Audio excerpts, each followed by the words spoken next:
La Voz de América presenta.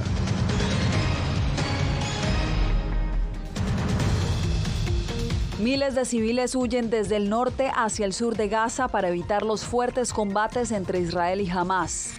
El derecho al aborto gana en las elecciones estatales de este martes en Estados Unidos. 5 aspirantes a la Casa Blanca participan en Miami en el tercer debate del Partido Republicano.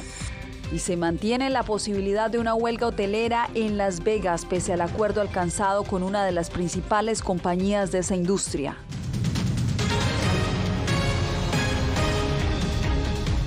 ¿Qué tal? Bienvenidos. Israel extiende su ofensiva contra Hamás con una serie de ataques en el corazón de Gaza. A esta hora, miles de personas huyen por el corredor humanitario que dispuso Israel para que finalmente evacuaran del norte hacia el sur del enclave.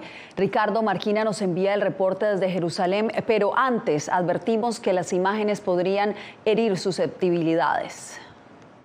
Las nubes de humo sobre la ciudad de Gaza confirman que los bombardeos de Israel continúan sobre esta ciudad. Además, en un lapso de muy pocas horas, miles de gazatíes han escapado de esta ciudad hacia el sur para evitar quedar atrapados después del anuncio de las autoridades israelíes de que planean continuar los combates contra Hamás. Tal vez unos 500 misiles fueron disparados. Lanzaron panfletos que decían que evacuáramos el área. Es zona militar, es un campo de batalla. Nos mudamos a las escuelas, pero las escuelas tampoco eran seguras. No teníamos comida, no había agua potable para nuestros hijos. Atacaron las panaderías. No hay vida en Gaza. Si atendemos a las informaciones que da el Ministerio de Salud palestino, más de 10.500 personas habrían muerto ya en la franja de Gaza por los ataques israelíes. Además, la Cruz Roja asegura que tiene serios problemas de seguridad para poder entregar ayuda humanitaria después de que uno de sus convoyes se viese involucrado en un ataque israelí donde resultó herido su conductor. Estas no son condiciones bajo las cuales los trabajadores humanitarios puedan trabajar y satisfacer las necesidades urgentes de la población civil. Los trabajadores humanitarios, los hospitales y los civiles deben estar protegidos por el derecho internacional humanitario. Israel ya ha dejado meridianamente claro que no tiene ninguna intención de frenar su ofensiva sobre Gaza. Es más, publica constantemente nuevos vídeos de sus avances sobre la ciudad y también sobre cómo localiza y destruye los túneles de Hamás. Túneles que dice Israel que están localizados debajo de los hospitales, algo que los palestinos han negado en todo momento. Además, Israel todavía no se ha pronunciado sobre las cuestiones que ha puesto sobre la mesa la Casa Blanca. ¿Qué pasará con Gaza después de la guerra? ¿Cuál será su estatus y su estructura de seguridad? Mientras tanto, la situación en la franja de Gaza sigue siendo terrorífica para los civiles, especialmente por la falta de combustible. Muchos ciudadanos están utilizando incluso aceite de cocinar como combustible para sus vehículos para así poder escapar hacia el sur, hacia Egipto. Ricardo Marquina, desde Jerusalén, para La Voz de América. Y a Corea del Sur llegó el secretario de Estado Antony Blinken tras 2 días de reuniones en Japón con los miembros del G7, con quienes abordó la crítica situación que se vive en este momento en el Medio Oriente. Celia Mendoza, en esta reunión del G7 hubo un acuerdo. ¿De qué se trata? Yasmín, los miembros del G7 lograron nuevamente reunirse para hablar acerca del tema de Israel y el ataque contra Hamás. En este documento lograron establecer el camino a futuro, cómo ellos van a reaccionar, el trabajo que esperan hacer para evitar que esto se pueda llevar a otros países en la región, pero específicamente, a pesar de que hay un llamado internacional a un cese al fuego, lograron establecer una unidad, un consenso en lo que se trata a posibles pausas humanitarias. En un comunicado conjunto, los ministros de Relaciones Exteriores del G7, tras su reunión en Japón, pidieron una pausa humanitaria en Gaza. Todos estuvimos de acuerdo en que las pausas humanitarias harían avanzar los objetivos clave, como proteger a los civiles palestinos, aumentar el flujo sostenido de asistencia humanitaria, permitir la salida de nuestros ciudadanos y los ciudadanos extranjeros, así como facilitar la liberación de los rehenes.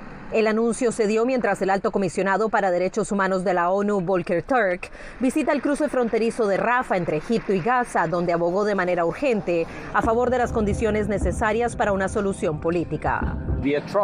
Las atrocidades perpetradas por los grupos armados palestinos el 7 de octubre fueron atroces, fueron crímenes de guerra, tal como mantener aún a los rehenes. El castigo colectivo de civiles palestinos por parte de Israel es también un crimen de guerra, al igual que la evacuación forzosa e ilegal de civiles.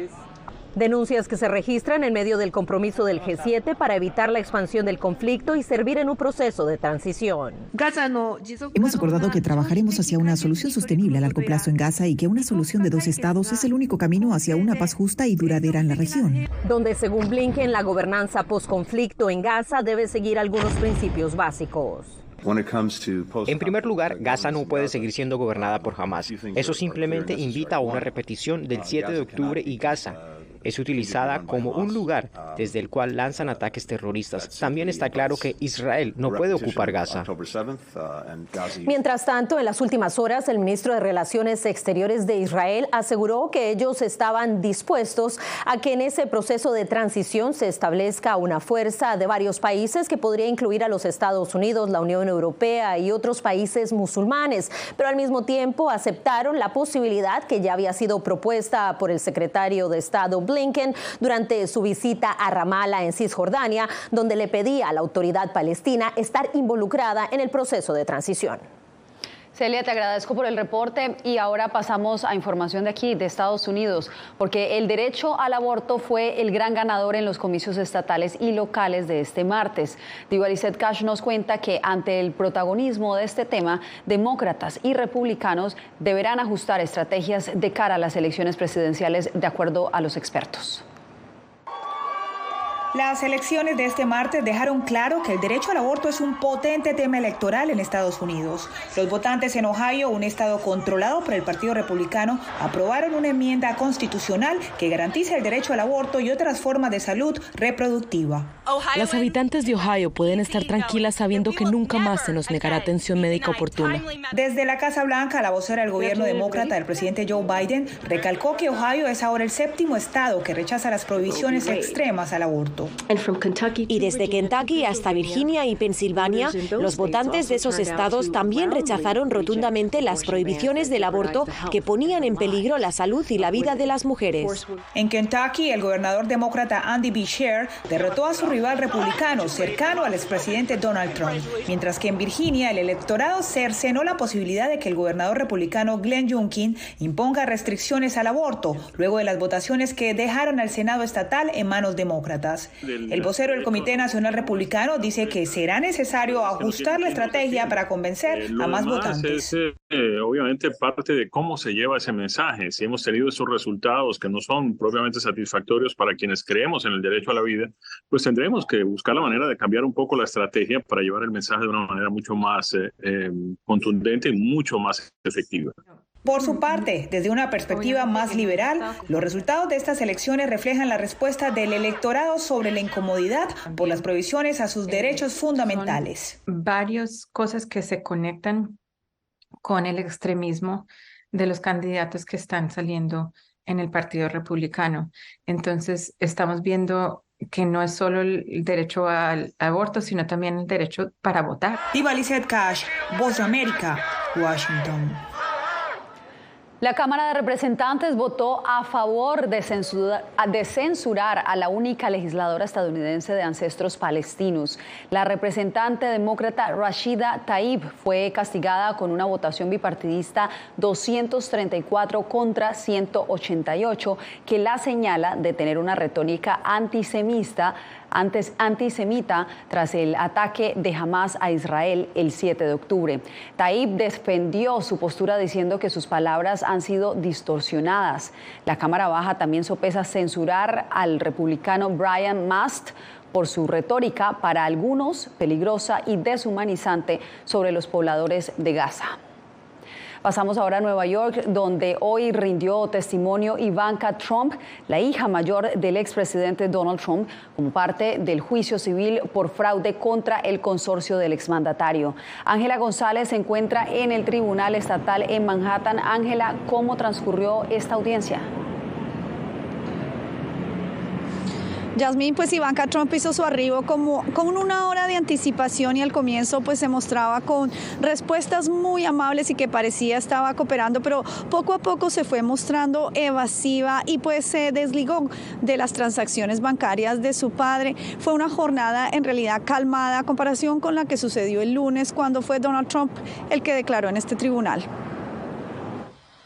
Ivanka Trump subió al estrado en el caso civil en contra de Donald Trump. Fue la última de los 25 testigos de la fiscalía en rendir declaración y fue cuestionada sobre los estados financieros de su padre para solicitar préstamos a instituciones bancarias en relación con el apartamento en Manhattan, el campo de golf en Doral, Florida, y la reforma para un hotel en Washington, D.C., entre otros. La hija del expresidente se mostró amable, pero luego se distanció de saber algo sobre discrepancias en los números y dijo no recordar en varias de sus respuestas. Pero la fiscal general asegura que está ligada a la organización Trump y que ayudó a conseguir financiación.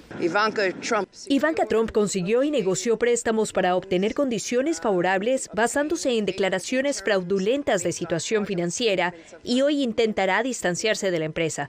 Pero desafortunadamente los hechos revelarán que en realidad ella estuvo muy involucrada. Descubrimos el plan y ella se benefició personalmente. A diferencia de su padre y hermanos Eric y Donald Jr., Ivanka no está acusada en este caso, luego de un fallo por un tribunal de apelaciones en junio pasado.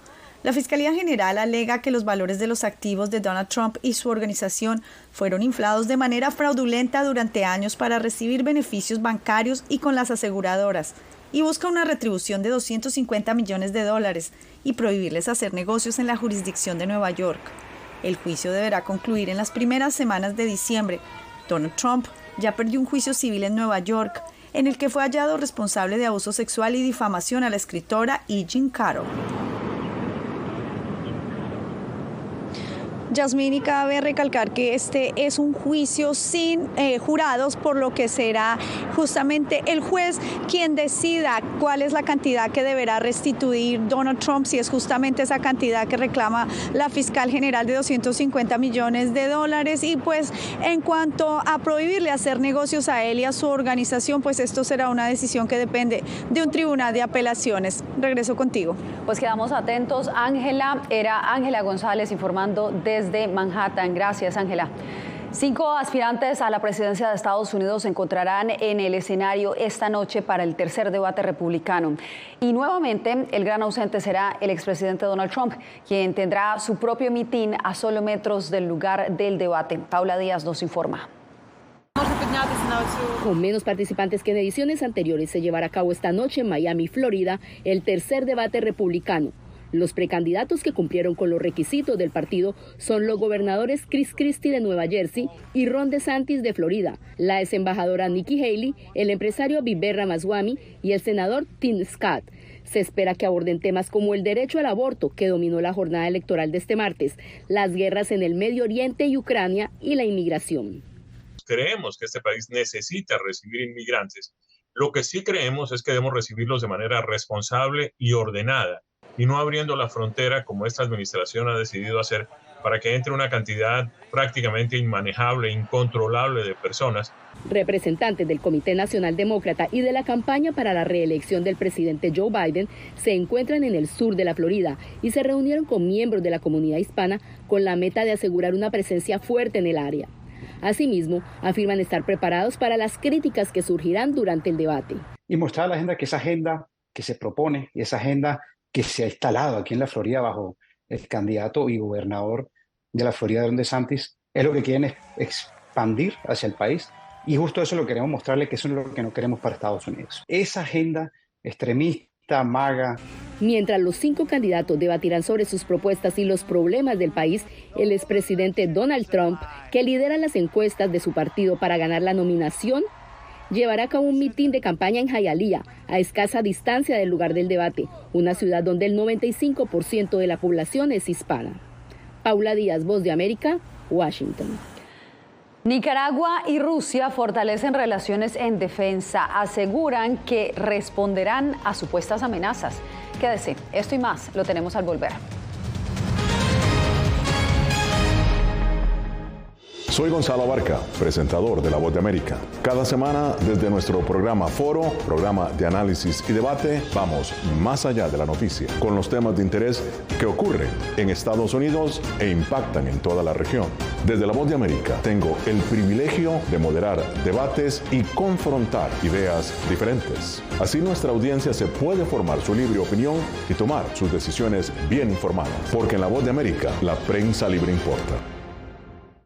El crimen organizado asesinaba a los chicos y luego cremaba los cuerpos. Periodismo, la prensa libre importa, una coproducción de La Voz de América y Latina. Sí que es complicado hablar acá de libertad de expresión. Disponible en vozdeamerica.com. Soy Diva Lizette Cash, periodista y presentadora de La Voz de América. Ir más allá de la noticia, escuchar las voces de las minorías y de las comunidades más vulnerables para informar sobre sus necesidades y logros es mi pasión. Desde Washington, visibilizar la diversidad étnica de Estados Unidos y de la comunidad hispana es parte de una pasión que compartimos en La Voz de América, donde la prensa libre importa. Que empiecen a callar a periodistas, que empiecen a callar medios. Periodismo, la prensa libre importa. Una producción especial de La Voz de América. Porque al final lo que está en juego no solo medios de comunicación, sino la democracia de un país. Disponible en vozdeamerica.com.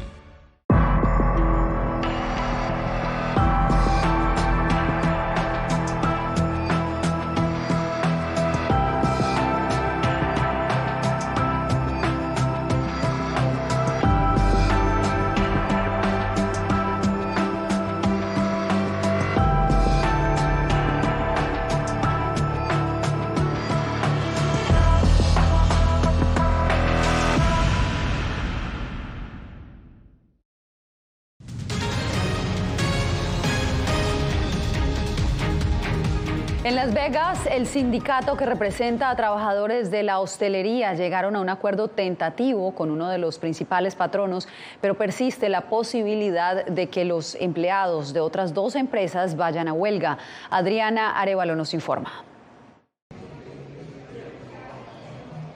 Casi una docena de hoteles de Las Vegas llevan 7 meses negociando nuevas condiciones laborales con el sindicato que agrupa a sus 35,000 empleados. Tras el pacto logrado con Caesars Entertainment, aún quedan pendientes las negociaciones con Wynn Resorts y MGM.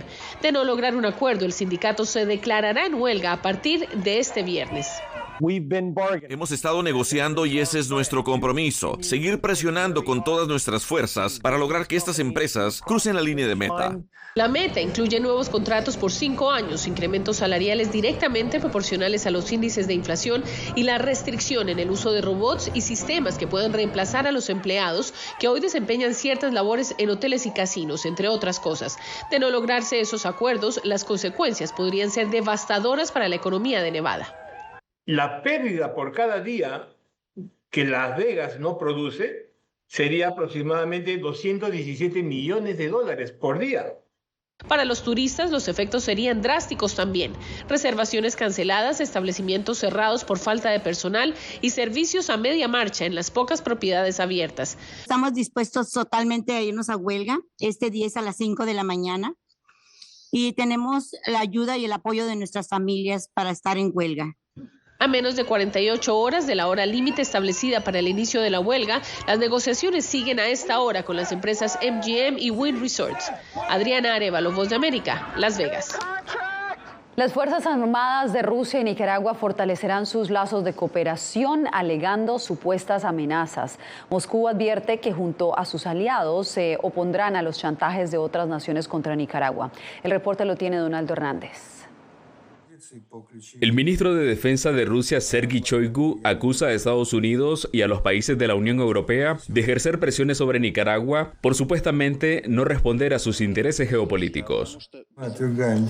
Rechazamos el dictado y la presión política que se está extendiendo en el mundo como consecuencia del paso dado por los estados occidentales, encabezados por Estados Unidos.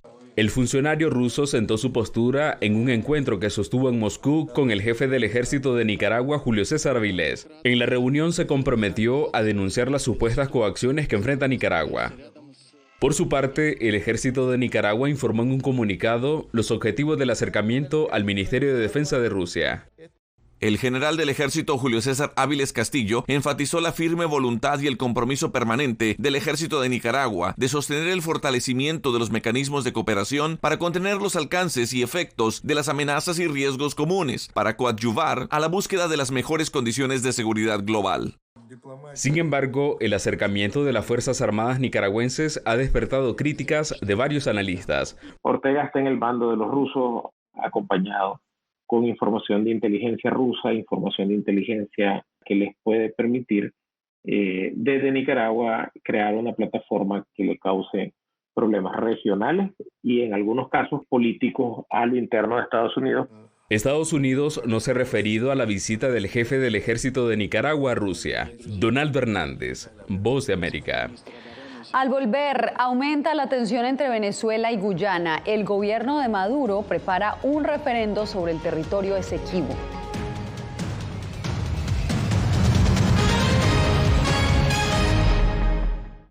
Soy Belén Mora, periodista de La Voz de América. Como reportera y presentadora tengo la responsabilidad de acercarles las historias que se generan en Washington y que impactan tu entorno cercano.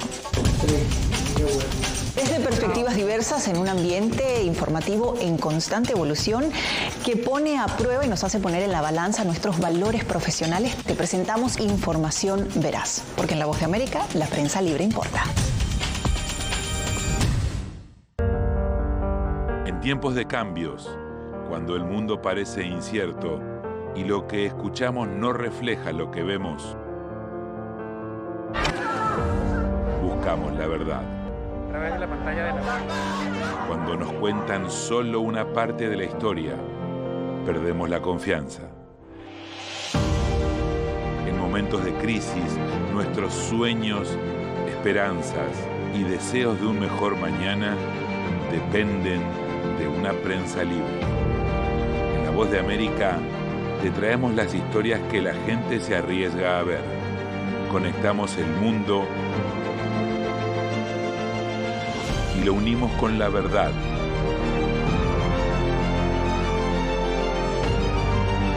En La Voz de América te presentamos el panorama completo.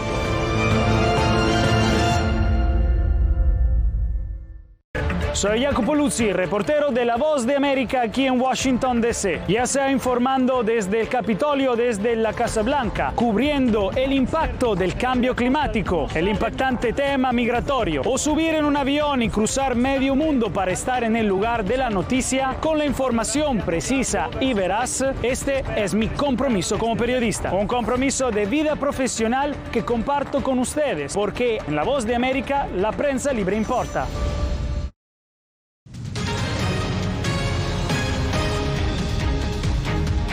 La Asamblea Nacional de Venezuela sopesa más de 30 preguntas para un referendo consultivo sobre el Esequibo, un territorio reclamado hace más de un siglo por Caracas y en cuyas aguas Guyana planea una licitación petrolera.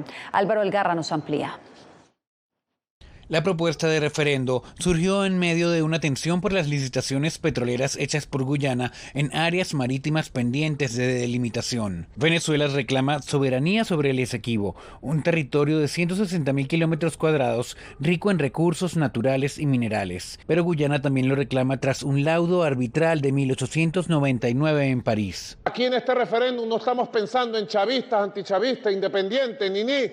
Estamos pensando en venezolanos y venezolanas que amamos nuestra tierra.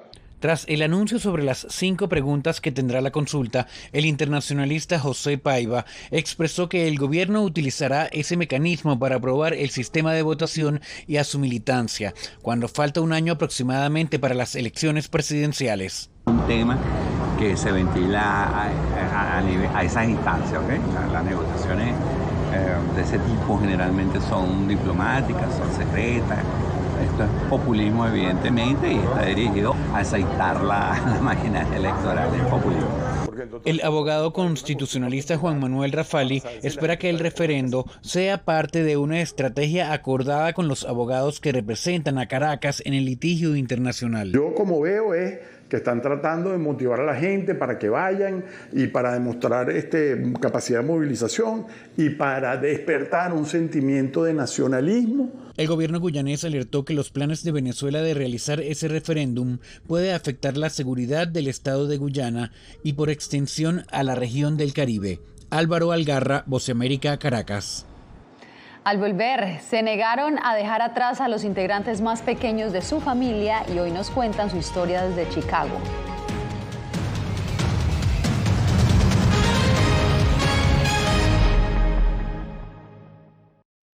Verónica Villafañe, corresponsal para La Voz de América en Los Ángeles.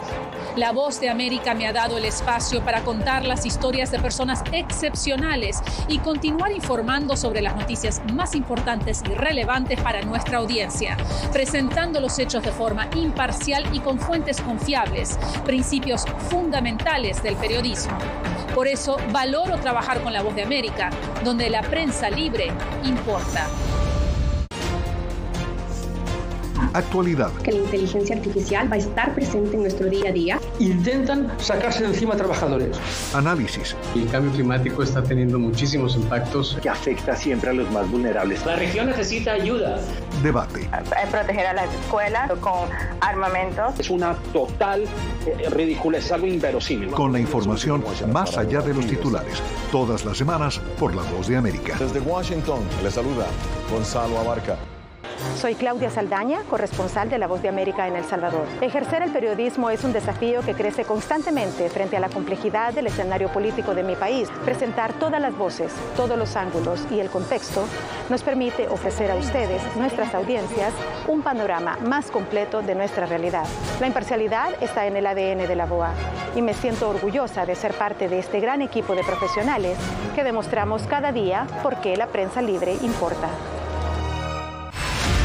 Poder ser la voz de la denuncia de tantas personas que sienten fuertemente vulnerados sus derechos. Una de las patas que sostiene la democracia debe ser la libertad de prensa. Periodismo, la prensa libre importa, una coproducción de La Voz de América con nuestras afiliadas en la región. ¿Cómo garantizar que las voces lleguen a quien tienen que llegar? Impunidad, indolencia de la justicia son nuestros principales enemigos. Disponible en vozdeamerica.com.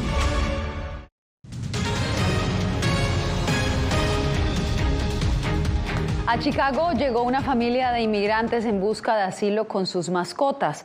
Los caninos recorrieron grandes distancias junto a su familia y lograron viajar en autobús sin llamar la atención. Enrique García Fuentes nos tiene la historia. Aventuras es el nombre de esta cachorra que recientemente llegó a Chicago. Junto con ella también llegó Mancha. Ambas tuvieron que cruzar varias fronteras para poder llegar a la ciudad de los vientos. Y lo hicieron con la ayuda de sus amos, una familia venezolana que no quiso abandonar a sus mascotas porque sus hijos lloraban por los caninos. Todo el mundo me decía que se iba a morir, que no iban a pasar ninguna de las dos. Su travesía duró varios meses. En esos viajes uno pasa humillaciones.